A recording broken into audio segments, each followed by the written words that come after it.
Today on the podcast, I'm joined by Lisa Parnello from Parnello Education Services. Lisa is an educator with over 18 years experience working with students with learning differences.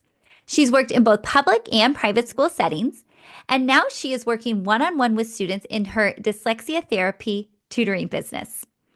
Lisa works specifically with students with dyslexia and dysgraphia, and she understands the importance of early intervention and making sure these students get the right instruction so that they are able to learn to read and write and go on to do amazing things in this world. Lisa also shares amazing resources online, and she has courses for both parents and educators who want to learn more about dyslexia and want to learn how to help support these students on their education journey. If you have any questions about this episode, you can reach out to me. I'm on Instagram at Littles Love Learning Blog. You can also reach out to Lisa. She's on Instagram at Parnello Education. Hey, Lisa. Welcome to the Littles Love Learning Podcast. Hello. Thank you so much for having me. It's so great to chat with you today. I'm super excited to connect. This is our first time chatting in person on Zoom, but we have been chatting over Instagram messages and getting to know each other. And I absolutely love your business, your heart for kids, your specialized services that you offer. So I'm excited to dive into that today. But let's start with your background, how you even became a teacher in the first place and kind of how you transitioned to what you're doing now. Of course, I will give you the quickest rundown of the not so straight path that I took. I went to college to become a teacher, and I always wanted to become a teacher. I was really torn between general ed and special ed, and I went into a general ed degree. And then it was very obvious that I work the best with the most difficult kids. And so I was actually working with some of the ED, so emotionally traumatized kids, as they would transition back into a normal classroom from their special room. And it was quickly discovered how good I work with the tough kids. And when I moved back to California, where I'm originally from, after, the first couple of years of teaching, there was a recession in '08. So that kind of dates how old I am a bit. And it was really hard to find a teaching position just because, economy crashed, and what happens? Schools get budget cuts. And I ended up at a private school and was actually functioning with kids with high functioning autism. And that was actually where I landed and got my special ed credential. And fast forward a couple of years, I ended up at this great school that was at a special center for kids with learning differences. So they would diagnose kids with learning differences, they would have mental health therapy, they would have speech therapy, and they had a school for dyslexia. And it was just seemed like such a dream for me as a teacher, because you have all these resources in one building, which means you as a teacher learn about all these resources. All these things that as a general teacher in a public school, you would never even know they exist or what they're about or how they work. And the school really came from a really holistic approach of how do we meet their social emotional needs, their mental health needs, their educational needs, all while not being part of a public school system, so we can do it any way we want. And I really fell in love with it. And I quickly learned I don't know how to teach a kid with dyslexia. My two credentials never taught me how to help a kid with dyslexia. So I went to my boss and said, hey, I love my new job, but I still don't know how to teach a kid with dyslexia. So they helped pay for me to get certified to become a now dyslexia therapist. It was many years transitioning over across that to accomplish that goal, because it's a couple different levels you have to go through. But it was well worth all the hoops I had to jump through. And then once I got really good at it, I also got asked by my school to say, hey, so now that you're really good at this, will you train the other teachers? So then I got certified to train teachers to teach kids with dyslexia. Wow. So it was a long path that was never anything I planned on, but is such a wonderful path indeed anyway. Now, when you were growing up, did you struggle learning how to read, or was school pretty easy for you? I'm a nerd. I just love school. I'm really good at school, which is actually really funny because all my students think I must have dyslexia. They're like, you're the first teacher who understands me. So do you have dyslexia too then? And I have to explain to them. And I said, no, I just worked really hard to learn how to help kids like you. And a lot of them actually think I must be dyslexic because of how well I understand them and how well I can help them. So it's actually a cute little transition. But really, it's just become a passion project when I realized how many teachers don't know how to help kids with dyslexia. We get all these credentials and we have like one paragraph in our textbook that mentions dyslexia one time and never how to help a kid with it. And so I really got passionate at helping kids, but then I also really thrive on helping the educators now too, to also learn how to help the kids. Right. And we educators, we need that. We need that help because, like you said, when I went to school, I don't remember learning any of this. I taught for 6 years in first and second grade. I don't remember any professional development on this, wasn't trained on it. And it wasn't until I left the classroom and I actually had to get recertified in my state. I was a stay-at-home mom. So I was having to go find the information myself to get my hours. And that's when I started digging into how do kids learn how to read. The science of reading was getting big, but it was completely on my own. It was completely my own interest. I didn't have any of that when I was teaching. And I love how you called it dyslexia therapy. And I think that's really important for people to hear that you are not just a tutor. It's not just tutoring or you're teaching people, even what I do, teaching people how to teach kids to read. Knowing the general overview is really important, but what you do is so specialized that really that dyslexia therapy is so important for those kids. Yeah, it's one of those things that we don't realize how hard it is to have dyslexia. We don't realize the effect it has on so many other parts. Everyone thinks it has to only to do with reading, but really it has to do with so many other things like executive functioning, which affects organization. A lot of times the kids also have ADHD. A lot of times they have emotional reactions because they failed in school for so many years that the thought of looking at a book makes them want to cry. And so it's really helping them overcome all those challenges. And it really depends on how early I catch them on how much of it's more teaching them to read and how much more feels like therapy. In fact, That's true. one of the cute little boys, he's a little first grade, goes, "You should be a feelings doctor. I have a feelings doctor, and you're really good at it." Oh, And that's adorable. I just thought it was so cute that for a kid to be, I was like, kid, I already have a whole like business and career. I don't really need to become a feelings doctor, but thank you. But it really shows the way I incorporate that emotional, learning into it and helping them understand their learning difference and helping them understand how their brain works and what they can do to make it easier for themselves. It really is really empowering for the kids to see what a difference they've made. Absolutely. And like you said, that is going to stick with them. Of course, you're going to teach them how to read, but helping them to understand themselves and see themselves in a different light versus maybe what they've seen themselves like in class compared to their classmates, or if they've had a bad experience with a teacher, that's going to stick with them through adulthood, that feeling that you're giving them. I love that. Definitely. What ages do you work with? Most of my kids are kindergarten through eighth grade. Mostly just because that's who usually is trying to learn how to read still. Although I do have a couple high schoolers that mostly are because they just never left. So I have some kids who started as early as third grade. I have one of my girls who started with me in third grade who's graduating from high school this year and just got her first college acceptance letter this week. Yay! So, and it's really more of a support system piece because I do not claim to be a high school chemistry expert whatsoever or any of those things, but it's more about she knows she can ask me to re-explain things to her. The teacher said this, what are they talking about? What do they mean when they want this? Or can you read this over and make sure it still looks okay? Like, my dyslexia is real bad today, or I ran out of my ADHD meds. Can you just double check my work for me today? So it looks really different than it did when they were younger. So most of my kids are kindergarten through eighth grade. Usually by that point, they don't need me anymore. They're great readers and spellers and whatnots. A lot of times they do learn to read with me and then they stay to learn writing skills and things like that also.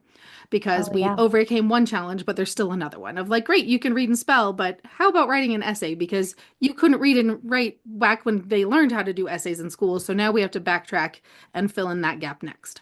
Yeah, that makes sense because it's a continuation of a skill, but writing an essay and formatting your sentences and your paragraphs, that is such a particular skill. So where I work really with those preschool and kindergartners is just that beginning, the sounds and the letters and the spelling and making sure that stays. We want to keep that reading and spelling aligned as long as we can. But yeah, once they get older, they're definitely Yeah. going to need a lot more specialized instruction. They need that solid foundation when they're younger to lead them to great things. Because the other thing is when you're going back and refilling that foundation, that means you're not getting taught the things that being taught that year. So if Right? you're still learning the alphabet in the third grade, you're not learning how to write a paragraph like the rest of your third grade classmates because you just are learning to write the alphabet. Right. And that gap widens and widens, and that's what we see. So we always say early intervention is so important Mhm. because if you can get in there and start working with those kids, if we can get in there and start working with them, it's going to make it so much better. Yep, exactly. So let's talk a little bit about the younger ones, since most of my listeners are preschool and kindergarten parents and teachers. You mentioned that you do have students who are kindergarten. Yeah. So maybe what red flags should parents look out for if they are concerned about their child's reading development? It can be so tricky in the beginning because some things that might seem like a red flag are actually normal developmentally because it takes kids a little while to put the pieces together. But what would you say to parents that maybe they want to look out for? I think a lot of it is the things that don't actually have to do with reading itself. So many people think dyslexia is seeing letters backwards or something, which it totally isn't. There's nothing wrong with vision, but it is something that you can actually notice in other pre-reading skills. So kids who can't rhyme Mhm. because they can't hear the phonemic differences between like am and an, for example. So they might say that like Pam and fan rhyme when they have different letters at the end. They have trouble hearing those subtle differences. A lot of times you'll see it when the kids say words wrong. So they'll say lello instead of yellow or paschetti instead of spaghetti. And because they don't have that strong phonemic awareness, or they'll say similar words or have trouble finding the right word. They say, what's the whatchamacallit? They can't Mm. think of the right word because it's a language-based learning difference. It's how their brain processes language, and it happens in all languages. And so some of the things you can notice earlier are those things out loud. When it comes to letters, it's the kid who's a little bit slower than all the rest of the class to learn the letter names, to learn the sounds. The rest of the class knows 10 letters, and this kiddo only knows one or two, and it's the ones in their name or something. And those are some of those early signs to really keep an eye on. And then also little things like sequencing. Kids with dyslexia often have trouble learning to tie their shoes. It is that Interesting. multi-step directions where the sequence matters. They remember the big picture, but they miss the tiny details a lot of times. So I've actually taught several of my students how to tie their shoes because the parents would be like, I get to teach all the rest of my kids to tie their shoes, but this one I can't. I don't know what's wrong with me. They're like, it worked fine last time. The other two kids were fine. That's so interesting. Yeah, that it's not always about reading or spelling the way we think it is, that we can be looking at all of these other areas and hmm interesting about tying their shoes. My son is in first grade and we are diving into the tying of the shoes learning lesson. I remember waiting a while with my daughter too, because that is definitely a new skill to teach them. And it requires a lot of patience, a lot of fine Yes. motor skills, a lot of following directions. So for now, we just have the slip on shoes, which has been working great. Yes. I have learned if you tie a shoelace to a post or a table leg, that is a great way for them to learn it. Oh, Where great they're idea. not also manipulating their own leg orientation. Right. Like if they can learn the steps and then apply it to their actual foot later, sometimes that works really nicely too. It is funny how sometimes the simplest things that we have to teach our kids ends up being the hardest things to teach them because they're so simple for us. Yeah. We don't think of all the steps involved, all the things we have to do to get Yes. there. And that's kind of the I, definition of dyslexia. The things that yeah. everybody else thinks are pretty simple are not so simple to a kid with dyslexia. Yeah. Now let's talk about parents if they are concerned about their child having reading struggles or dyslexia. What mistakes have you seen maybe parents make when it comes to advocating for their child or going down this road of intervention? I think there's two that are kind of like a double-edged sword. So you kind of have to pick your battles. One is thinking that the teachers just don't care, they just don't want to help, and that's why, when really most of us teachers were never taught how to help a kid with dyslexia. It has Right. nothing to do with lack of desire or want. It's that all these things that were taught were great, like look at the picture, look at the first letter, guess based on the rest of the sentence. Like that doesn't actually teach a child how to read. And guess what happens when there's no pictures anymore? They don't work. Yep. So validating that teachers are trying their best and the teaching world has changed a lot over the years. Hmm. And a lot of times teachers don't know how to help the child with dyslexia. They don't even know how to spot it sometimes. So it is not for lack of caring. And the other thing is, partly because of that, a lot of times schools and teachers say, they're fine, they're just a little delayed, they'll catch up. And that is honestly the biggest worry is that parents for years and years are taught, oh, they're fine. They just need a little bit more time. They'll catch up. They'll get there. And then they don't get there, or that gap gets so wide that suddenly they're failing, that child's crying and doesn't want to go to school anymore. So the sooner you can catch them, the better. Even if the school says they don't have a problem, then get your own resources, which I know is easier said than done. Not everyone has the same financial means, whether it means Googling it or whether it means, finding a book online that you can try to do, certain things yourself. But it's one of those things that a lot of times parents will get, referred to the school, they'll test them and say, oh, they don't qualify for special ed. Well, that doesn't actually mean they don't have dyslexia. It means they aren't failing enough to qualify for special ed services for dyslexia at school. And this is where a lot of parents are like, well, they got tested and the school said they're fine, so that must mean they're fine. And really, it's just no, there's a difference between having a learning difference and having a severe enough one that the school's mandated by law to pay to help. And that's where the trouble spot really comes in. That's a really good point for parents to understand that just because a school says your child does not qualify for special ed services does not mean that your child is not struggling and that they need intervention. And unfortunately, the way the system is set up, that you would have to go and seek that intervention on your own. Yeah. And luckily, on Instagram, online, we have experts like you. I'm thinking of some other friends that share so many tips, resources, try to share services because they do want to help these kids, especially the ones that are falling through the cracks. Or if you're at a private school that doesn't have these services available, it's just so important, no matter what your situation is, to try to do the best you can because this is the important time for your child. If you wait, it's going to get so much worse. But there was one mom I was working with who has a kindergartner and she was really worried about him. And I don't have a ton of room on my schedule right now. And so she knew early intervention was really important. I was like, honestly, I don't have a permanent spot before next summer, but honestly, as long as you catch them at kinder first grade, I can help them in 6 months. We're good. But it's if you catch them in third grade, then it might take a couple years. But if you help a kid in kinder or first grade, you might get them back up to speed within 6 months. Right. And it's that huge difference between what is an expected level of skills for kindergarten and first grader is a much different amount than by third grade, how many skills they've learned by that point to try to catch them back up to. Absolutely. And I was just telling you before we hit record that my husband was diagnosed with auditory processing disorder at the end of second grade. So his parents chose to pull him out of school and put him in a very expensive, highly specialized school for language-based learning disabilities. Thank goodness they did. He was there for 2 years, learned how to read. If they hadn't, I can't imagine what would have happened and where he would have been because this was in the early 1990s. And so the resources were not great. And I'm so thankful that they were able to do that for him. And I know that was so costly for them. And not all families are able to do that, but they made so many sacrifices to put him in that school. So then he went on to get his engineering degree in college, got his MBA, so successful. And I'm just so thankful. And I see what they did for him back then. And it's hard. It is so hard for parents, especially if you're hoping that things get better or if you're it's a busy time and you have so much going on, but really this has to take priority. You are going to be so thankful that you made it a priority in 20 years. I And promise. that's even amazing that he got diagnosed back then. Because I I know know. even in my generation, one of my close friends was so smart. He was smarter than all of us and somehow was barely passing school all the time, which all of us were really confused about. And then senior year of high school, he got diagnosed with dysgraphia. And it was one of those ones where he had a learning difference that he was smart enough to have enough coping strategies for enough of his years that it wasn't until it was time to like try to apply for colleges. And he ended up getting a completely different kind of career path, which is fixing big machinery, like those gigantic yellow bulldozers, Oh, wow. caterpillars, or whatever. And Yes. so he has a degree in doing that stuff. I couldn't even possibly tell you the title of that job other than fancy mechanic.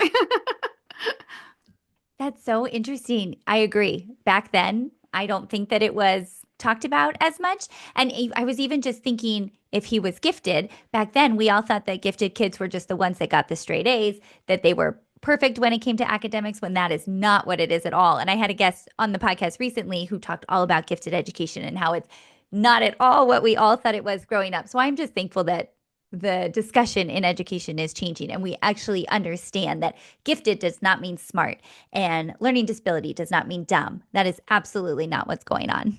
Just our brains all work differently, which is what Yep. makes the world a wonderful place, is that we all have different strengths and weaknesses, and we can all bring those tools together to create this cool world with all sorts of different kinds of inventions and, resources and things like that. If we're all the same, those Absolutely. wouldn't exist. So Absolutely. Well, you mentioned dysgraphia. Do you mind talking a little bit about dysgraphia? Because I'm thankful that dyslexia is becoming more commonplace to discuss, but I feel like dysgraphia is still one of those areas that a lot of people don't know about. So, yeah, if you could just give us a little bit of the rundown of what dysgraphia is, that would be great. absolutely. So I like to explain it as the written version of dyslexia. A lot of times people with dysgraphia can read just fine. And the second you give them a piece of paper and it looks like a kindergartner wrote it when they're a big kid. Yeah. And their handwriting is all over the place. The letter sizing doesn't match, the capitalization, the punctuation, the spacing, all the things kind of fall apart. And a lot of times they don't recognize the spelling patterns. They can recognize them to read them, but not necessarily to spell them. And I've had the craziest phenomena happen, which is that I work with a lot of twins. It's Like, unbelievable how many twins I've worked with over my career as a dyslexia therapist. And several times I've had where one twin was good at reading and one twin had dyslexia. And then as I worked with the dyslexic one, the parent would go, actually, my opposite twin has a really hard time with writing, even though they can read. So Wow. I've actually seen many of them where one twin has dyslexia and one twin has dysgraphia, which I have found completely mesmerizing because it's not once or twice or five times. It's been many, many times. Wow. And so it's really needing that explicit instruction of like, how do we hold a pencil? How do we form our letters? What is the relationship in sizes? Oh, H's are twice as tall as A's. And helping them know that there's an actual structure to it and a pattern and a set of rules that are kind of unspoken for the way that we formulate letters and space them out and shape them, and that we should go from the top down, not the bottom up. And so it's really about that physical act of writing, and then sometimes also the expressive language piece of like, I have all these ideas in my head, but I can't get them on paper. Yes, I've heard that as well. I actually know an adult who does not like to write in front of people. They have a whiteboard at work, and if he were to have to write on the board for a meeting, does not want to because his handwriting is really hard to read. And because I hear people say, why does it matter for handwriting nowadays? Everybody does everything on the computer. You don't need to have legible handwriting. When in fact you do. You don't know when you're going to need to write in front of people, like in that situation, or fill out a form or sign something that you need really legible handwriting for. It actually is so important. One thing I've actually seen a lot, I'm in California where tech is all over the place. So some schools have even banned computers for certain things and gone back to paper because they were using too much chat GPT and AI to cheat. And so, which Yeah. is like killing my soul for some of these kids with dyslexia and dysgraphia who genuinely need those things. But it has also proven the point of like, aren't you glad I taught you how to write? Because now your teacher's making you write on paper now. You can't just type everything like you told me you could 2 years ago. So, Yes. And haven't there been studies that show kids will remember notes so much better if they write them with their oh, hand for as opposed sure. to typing them? Yeah. I'm super tech savvy. My planner is by far on paper every time. Same. I've got a monthly calendar. I even have two of them. There's a whiteboard version and a paper version. Just by writing it down, I remember what is when. Same. Love my paper calendar. Have a paper journal where I like to write. My kids see Full of me stickers writing and all the colors. time. Yes. Well, as a teacher, I have to color coordinate everything too. Obviously. Now, let's talk about teachers who are maybe new to working with students with dyslexia. I know you have a lot of resources online and you're trying to, like you said, educate other educators who are working with these students. Can you share what you offer and how you help them? Absolutely. So, one of the things I wish I knew sooner was how to help a kid with dyslexia. There's a couple kids that I literally have vivid memories in my brain of how this specific child I could have helped if I knew how to help them. And so I have online courses for parents and educators. A lot of them are teaming a little bit more toward the educator side lately, mostly because I've had a huge influx of teachers asking for this kind of help. So I have a beginner's guide to dyslexia online course. And so teachers can learn the basics of dyslexia and quick strategies they can use right away, along with my larger dyslexia guide for educators course too.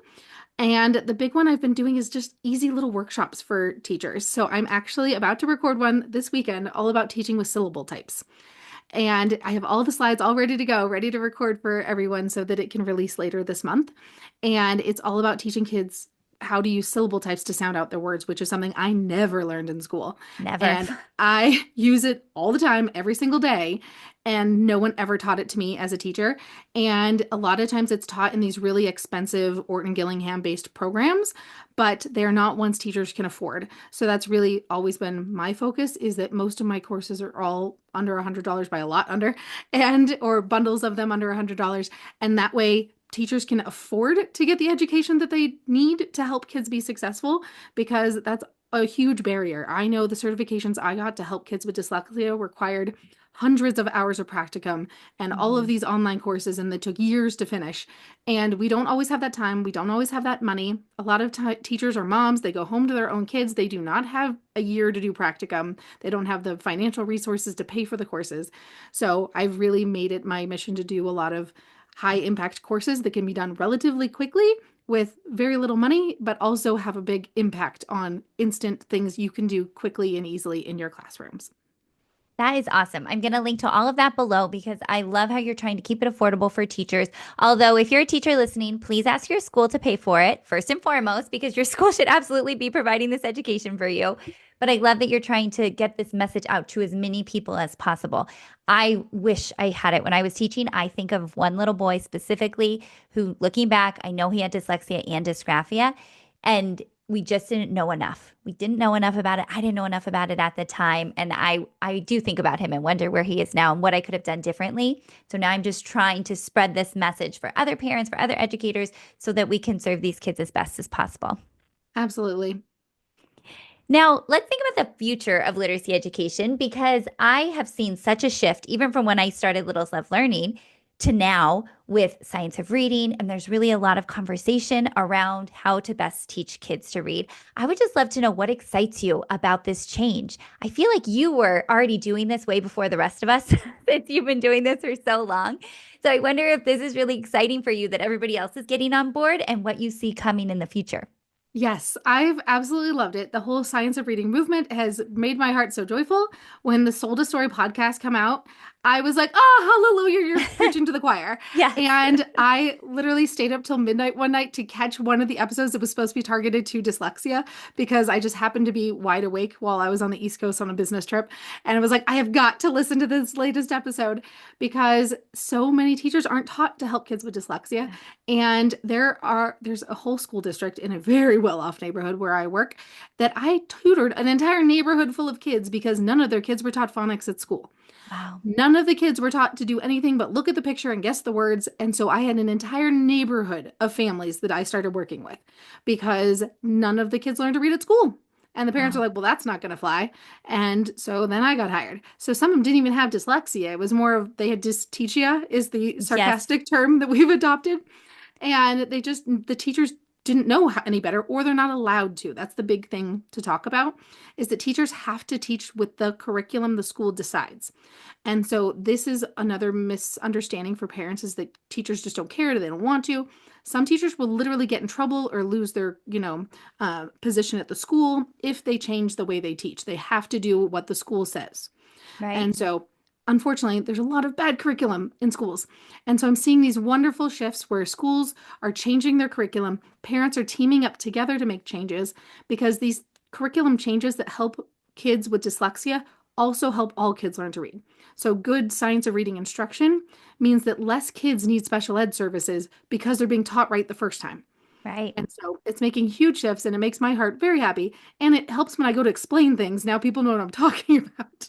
Yes. So Well, that one of helps. my missions is to make sure that all parents know what phonemic awareness is, just like they know what the alphabet is. If we could get that, even just that term phonemic awareness in everybody's vocabulary, that would be so amazing. Yeah. We're on a mission. One step at a time.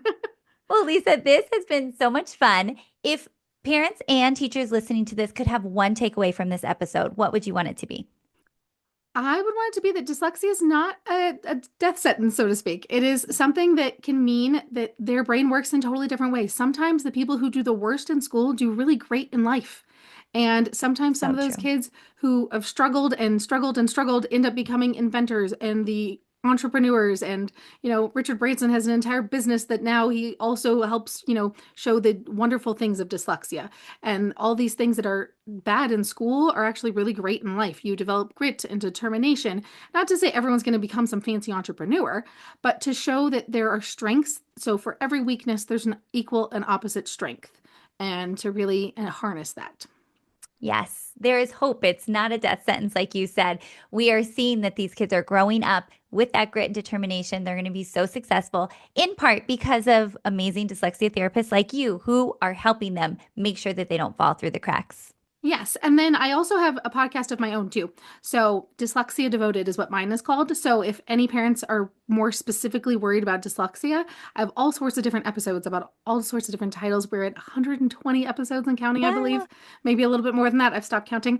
Um, and so, there's all sorts of resources that I give in each of the episodes as well. Well, I will make sure to link to that down below as well so that everyone can go and find you on the podcast player that they love to listen to.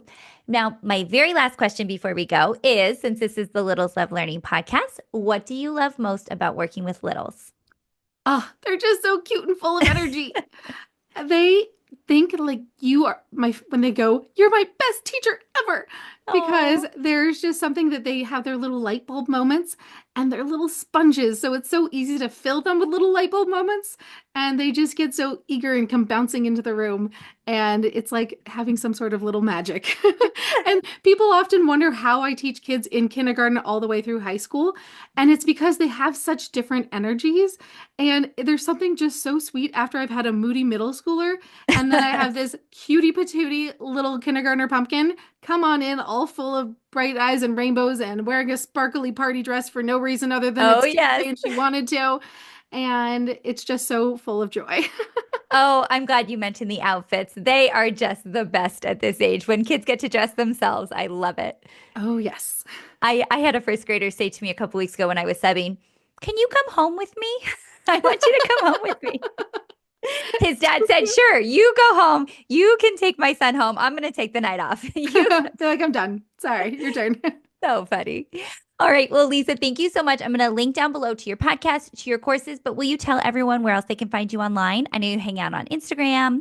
Absolutely. ParnelloEducation.com. And that is the handle on all of my, IG and Facebook and all that kind of thing too. So if you just type in my last name, Parnello, it's actually a family name. So you will find me pretty easily. Perfect. I'm going to link to all of that below, and I'm sure everyone's going to want to connect with you, especially if they have a child with dyslexia or they're concerned. I'm going to send them your way. Thank you so much.